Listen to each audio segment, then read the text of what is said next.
Hello, this is Scholar Strive doing some math. Today, in Algebra 1, we're going to be looking at using measures of central tendency and dispersion. Um, so, basically, you want to gather some data. Let's say you want to know the average number of TVs, or the average number of TVs in a household. So basically, you wait out some sort of public area, like a store, and you just ask people, it's like, how many TVs in your house? And they're like, uh, and then and if they're and if the people are nice, they'll just give you an answer without asking why. And so you collect some data. You like three TVs for this family, for 1, 0, 2. You get a big batch of numbers. And then what can you do with all these numbers? And that's what all these vocabulary that we're going to be working with today um, will help us with. So, a measure of dispersion is a measure that it describes how it's spread out. Tells you if the data how close it is or how far apart it is. So range. So not to get mixed up with domain and range in graphs. The range for a data set. So you have a list of data. Let's say 2, 3, 0, 1, 2, 4, 5. This is the TVs again. So the range would be your maximum value minus your minimum value, where your maximum value is your highest number. So in this case, it would be 5 minus your lowest number, 0. So you have a range of 5 TVs. Well, obviously.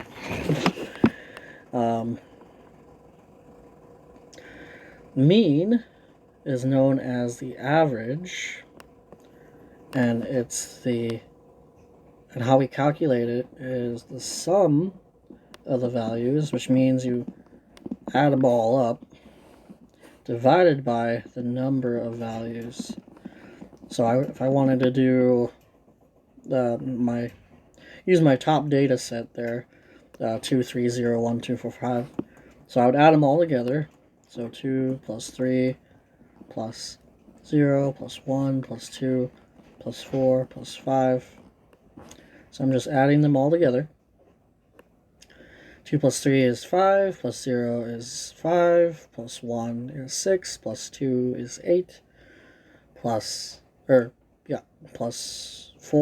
is 12, plus 5 is 17. So we have 17 divided by how many values there are. So there's 1, 2, 3, 4. So let me show you by dots. 1, 2, 3, 4, 5, 6, 7. There's 7 people or 7 families that we asked. So 7 divided by 17. Go to our calculator, and you're probably going to use your calculator a lot for these type of problems. 17 divided by 7. 2.4. So there's about 2.4 TVs per average per household. Now, you only collected from 7 families. That's not a really good representation of everybody. But that's just an example. Median. Median is the middle number of all your data when it is written in numerical order. Okay, so there's my data set up there, and if you write it in order, we have 0, 1, 2, there's another 2, 3, 4, 5. So that's it in order. The median is literally the number in the middle. So if I go 1 from the left, 1 from the right, 2 to the right, 2 to the left, it is the number in the middle. So 2. Okay. Mode is the number in your data that appears most often. Okay, so 2 appears twice, and everything else appears once. So your mode is also 2 in this case. So it's the number that appears the most. Okay, mean absolute deviation.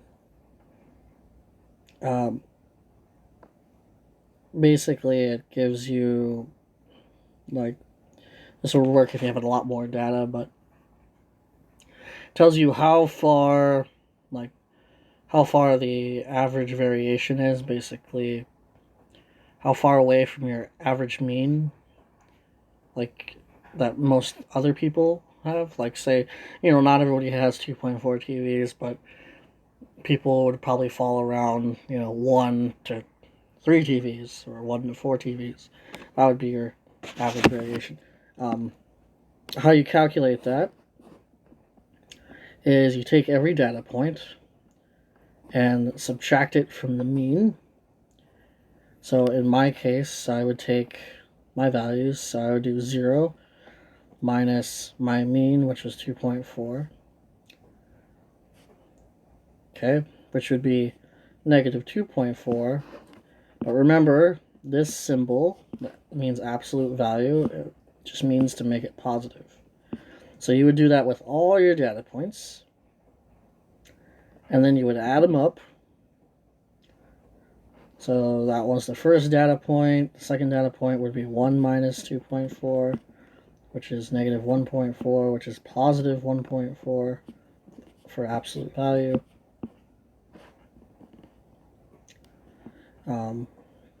And you keep doing this until you do all your data, and then divide by how many there were. In my case, there are 7. Okay. And that would get you your answer. So let's do some examples. So your last 8 test scores are listed below. Find the mean, median, mode of the data.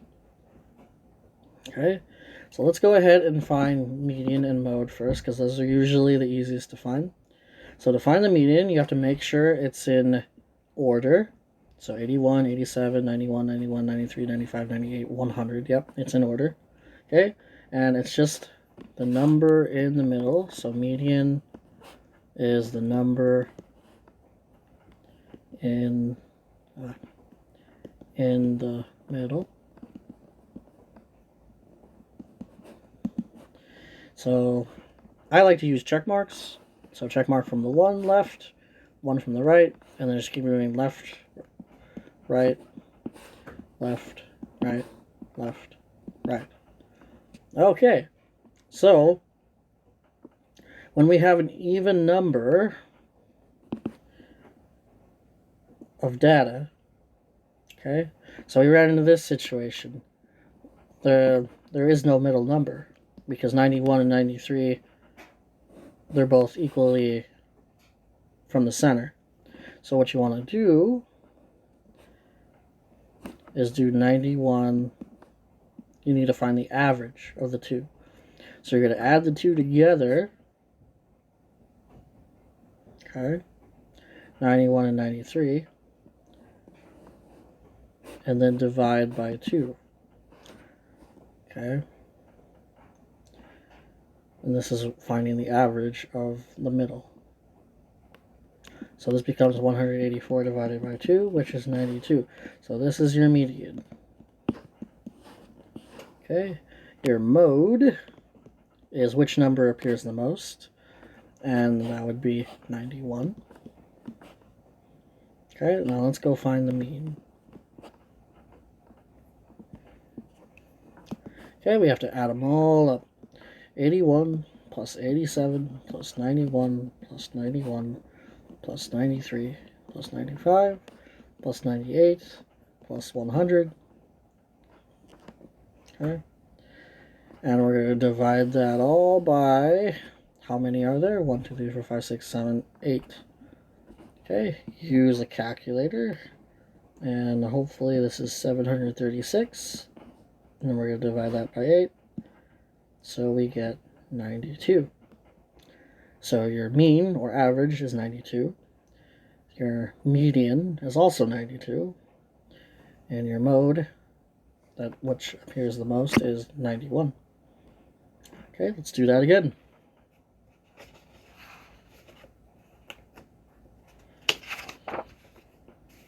Mean.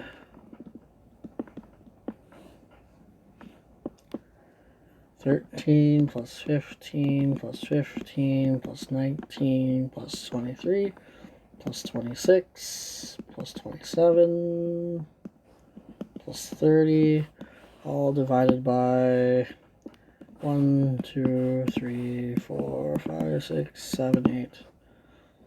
Okay. So this will be 168 divided by 8 equals 21. So my average is 21. Median is the number in the middle, but this time we still have an even amount. So our numbers in the middle is 19 and 23. So 19 plus 23 divided by 2 is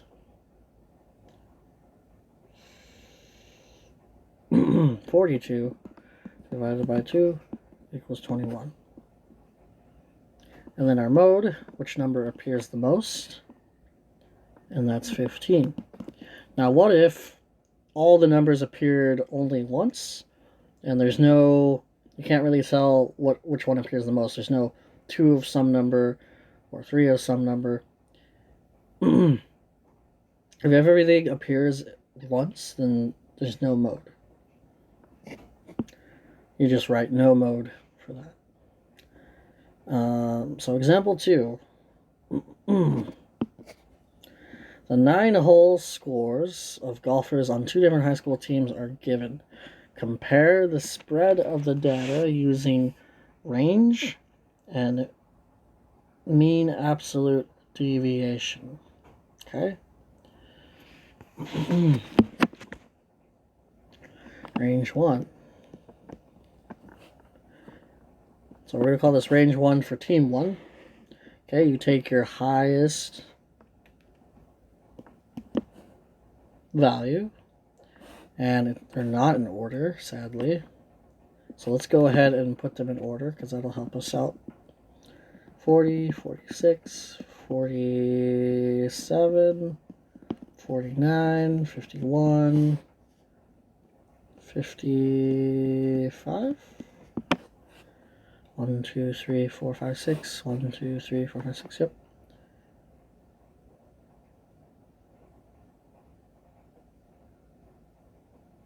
Oops.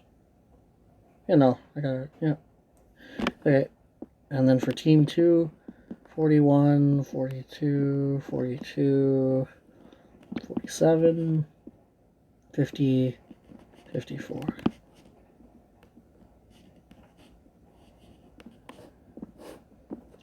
Alright. Once again, this is team 1, team 2.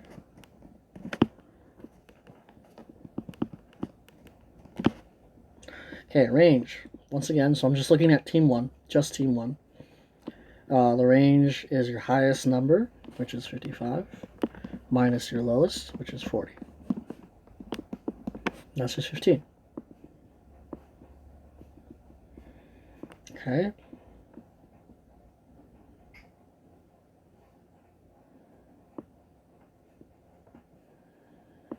Okay, now we need to find the mean absolute deviation. Okay, so first we need to find the mean. So mean of team 1. So remember, we add them all up. And okay, so we would add them all up and divide by 1, 2, 3, 4, 5, 6. And we would get 48. Okay, so I'm not going to show that calculation, but you would add all of team 1's scores and divide by how many there are. There's 6 scores, so you would divide by 6.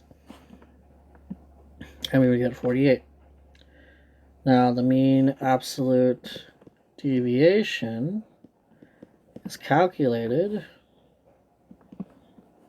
So mean absolute deviation. Okay, so we're going to take each of our numbers. So we're going to start with 40 minus our mean, 48. Okay, negative 8. Okay, and then we're going to make it positive. So positive. So 8. And we're going to do that with all of the numbers. So 46, 47, 49, 51, and 55. So we're just subtracting the mean. 48 minus 48 minus 48 minus 48 minus 48. 46 minus 48 is negative 2, and then we're going to make it positive. 47 minus 48 is negative 1, and then we're going to make it positive. 49 minus 48 is positive 1, and we're still going to make it positive. Okay, so right here, this will make positive. 51 minus 48 is 3. And finally, 55 minus 48 is 7.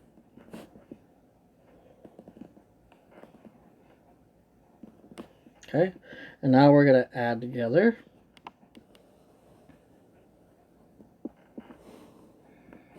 So add together. And we'll get 22. And we're going to divide by how many there are. There's 6. And that's 3.67. Okay. So team 1 has a range of 15. Okay, the range of scores is 15 difference. And the absolute deviation from the mean is was within 3.67 points. Okay, so the average score is a 48, and they deviate mostly by 3.67. Okay, now let's do team 2.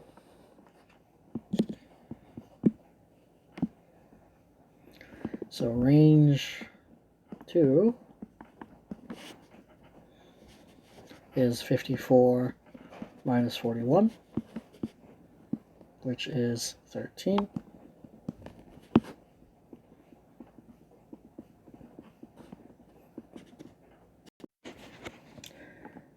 So mean, so the average, once again, so you would add all of team 2 scores, divide by 6. And so our mean for 2 is 46. So I'd add 41, 42, 42, 47, 50, and 54. Divide by 6, and I would get 46. So the mean absolute deviation, okay, so we're going to take all our numbers, 41, 42, 42, 47, 50, 54. Subtract our mean, which is 46.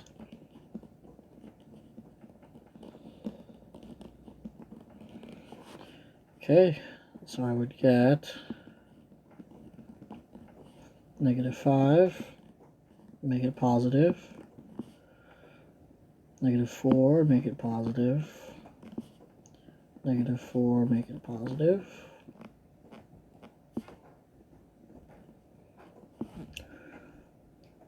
One, 4, and 8.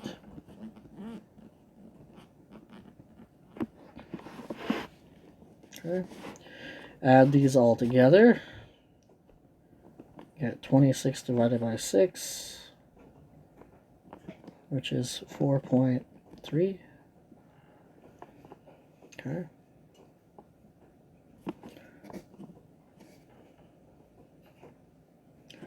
All right, team 3.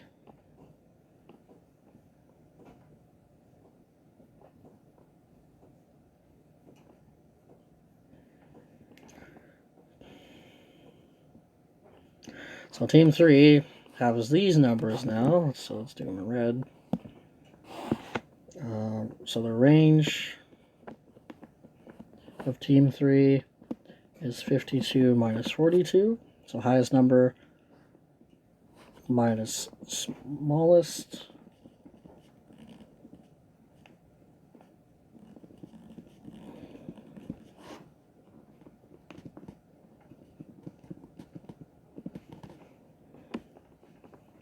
Okay. So that would equal 10. Mean of, if we add those numbers together, we're going to get 270. And then we divide by how many there are. There's 6, so 45. So they have a mean of 45, an average of 45 score. Okay, mean absolute deviation. Gotta take all those numbers, 42, 43, 43, 44, 45, and, or 40, not 45, 46, and 52. Subtract from our mean. Subtract from our mean, and that would be -3, -2, -2, -1. 46 minus 45 is 1. 52 minus 45 is 7. Make these all positive.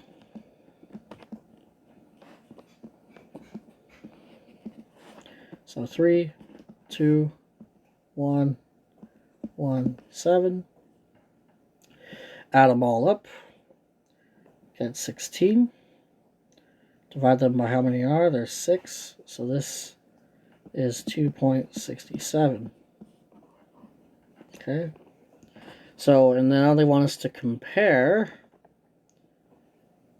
to that of set 2 from example 2. Okay, so they want us to compare these scores. Team 3 has the smallest range and absolute deviation. Okay, and what does that mean? That means team 3.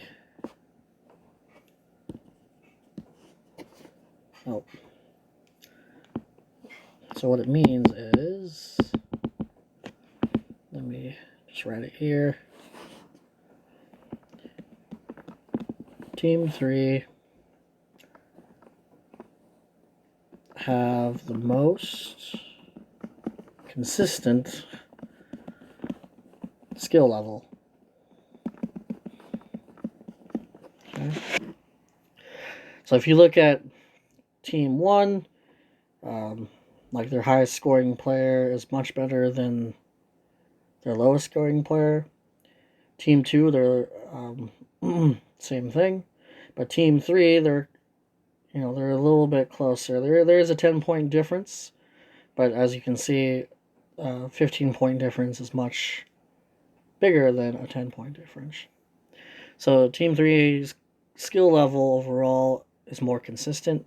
Their players are similar, more similar basically than say Team 1 or Team 2.